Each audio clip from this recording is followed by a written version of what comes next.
In 2015, the family farm was devastated by the floods. 2016, another bad year because of Hurricane Matthew, and so was 2018. But the last great year at the Woodard farm, 2017, was wonderful. Good enough to produce thousands of extra pounds of cotton, still being used and woven into tokens of gratitude. Meredith Heline explains in tonight's This is Carolina. There's probably no one that understands the seasons. We've been growing cotton for a long, long time. Like a farmer. My granddad's family was from Dillon County. He would run his route through this area working for Armour Meat Company.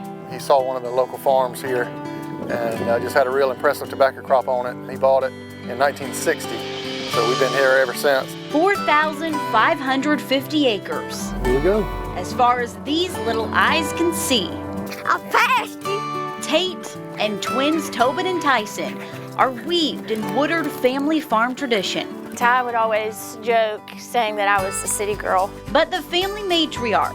But I've definitely done and seen and been a part of things that no longer qualify me as the city girl. Is growing a new crop on the farm. That was about December of 2017. Lord just really gave us a vision for making blankets from our cotton. 100% Woodard cotton blankets. We have put our hands to each and every one of them.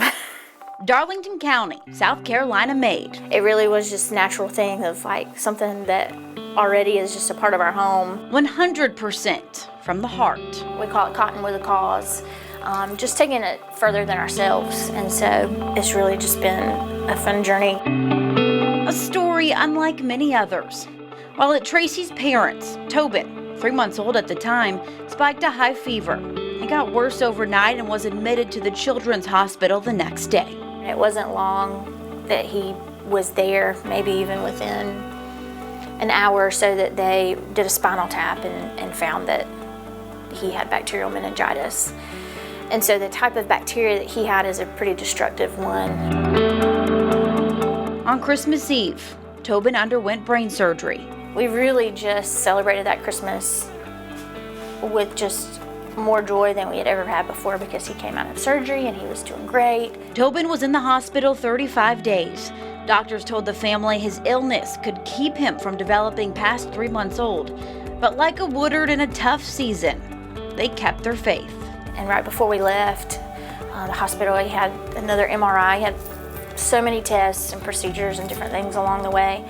And the neurologist looked at us and he was like, "This is a miracle." All right, let Tobin get him honey. Thankful for Tobin's health, the family didn't forget the blanket that wrapped them in comfort and care.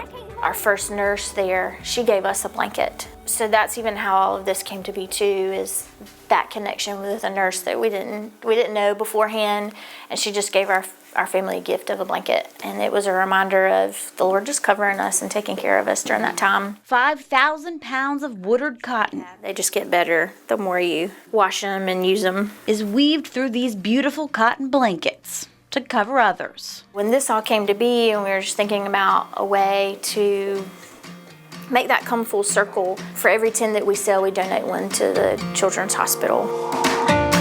Tobin is happy and healthy, keeping up with his sassy twin sister and older brother, like nothing ever slowed him down. You're not riding up Gator without me. They're learning the twist of the yarn the way they know the turns of their land, like the seasons and the farm. The blankets are not part of who they are. From the cotton gin to the spinner, the thread plier and the weaver, each is part of their story. And that's, really part of being a farmer is just being resilient. With your good news from Darlington County, I'm Meredith Heline. And the Woodards have been in business now less than a year and have already made more than 1,600 blankets. And they just donated 25 to McLeod Hospital in Florence last week. You can see that picture right here. Now, if you're interested in learning more of their story or maybe getting a blanket for yourself, you can find a link to Covered in Cotton in this story on our website, WMBFnews.com.